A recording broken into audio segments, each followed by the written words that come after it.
Hello viewers, welcome back to our channel বিনোদন বিচিত্রা।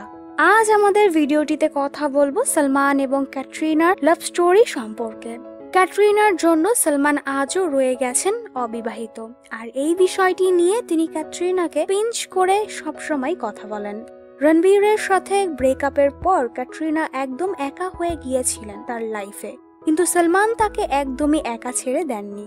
ক্যাটরিনার professional লাইফও সালমানই সামলিয়েছিলেন, কিন্তু এত কিছু করার পরেও সালমান প্রায় সময় রণবীর কাপুরকে নিয়ে অপমান করেন ক্যাটরিনাকে, আর সাথে সাথেই ক্যাটরিনার মন খারাপ হয়ে যায়। 2009 সালের কথা। সালমান এবং ক্যাটরিনার 6 বছরের পুরনো সম্পর্ক বিয়ের রূপ নিতে যাচ্ছিল, কিন্তু তার আগেই এই লাভ স্টোরিটি একটি নতুন মোড় নিয়ে নেয়। ক্যাটরিনা রণবীরের প্রেমে পড়ে যায়, আর সালমান ক্যাটরিনার ওপর অনবরত প্রতারণার অভিযোগ লাগাতে শুরু করেন। সালমান ক্যাটরিনার কাহিনী 2004 সালে শুরু হয়। প্রথম ছবি বুমের ফ্লপ হওয়ার পরে লন্ডন থেকে ক্যাটরিনা ইন্ডিয়াতে আসেন এবং বলিউডে কাজ খুঁজছিলেন। তখন এক জিমে ক্যাটরিনার পরিচয় সালমানের বোন আলভিরার সাথে হয় এবং দুজনেই খুব অল্প সময়ের মধ্যে বেস্ট ফ্রেন্ড হয়ে যান। একদিন আলভিরা তাদের বাসার একটি পার্টিতে ক্যাটরিনাকে ইনভাইট করেন, আর সেখানেই সালমান ক্যাটরিনাকে প্রথমবারের মতো দেখেছিলেন। প্রথম দেখাতেই সালমান ক্যাটরিনার রূপের ফিদা হয়ে যায়। তাদের দুজনের বন্ধুত্ব এতটাই বেড়ে যায় যে সালমান এবং ক্যাটরিনাকে প্রায় সময় একসাথে স্পট করা হতো। তখন সালমানের মনে ঐশ্বরিয়ার জন্য যে ক্ষত সৃষ্টি হয়েছিল সেই ক্ষত ঠিক মতো ভরেওনি, আর তখন ক্যাটরিনা সালমানকে মেন্টালি অনেক সাপোর্ট করেছিলেন সেই ক্ষত শুকাতে। আর সালমান ও ক্যাটরিনার বলিউডের ক্যারিয়ারের সব থেকে বড় সাপোর্ট হয়ে দাঁড়ায়। সালমান তার ফিল্ম ম্যানে প্যার কিউ কিয়াতে ক্যাটরিনাকে তার সাথে কাজ করার সুযোগ দেন, কিন্তু ক্যাটরিনা লন্ডনে বড় হওয়ার কারণে তার হিন্দি ততটাও ভালো ছিল না, তাই তার পক্ষে অভিনয় করতে একটু কষ্ট হচ্ছিল।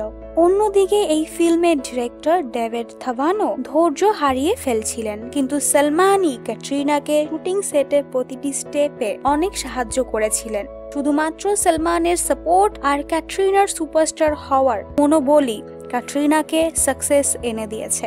একদিকে তাদের ফিল্ম হিট হয়েছিল, অন্যদিকে তাদের অ্যাফেয়ার্সের খবর খুব দ্রুত ভাইরাল হতে শুরু করে। তারা দুজনেই সবসময় নিজেদের এই প্রেমের সম্পর্ককে বন্ধুত্বের নাম দিয়েছে। ক্যাটরিনা তখন মুম্বাইতে নতুন ছিলেন, তাই তিনি গ্যালাক্সি অ্যাপার্টমেন্টেই থাকতে শুরু করেন আর খান পরিবারের একজন সদস্য হয়ে ওঠেন।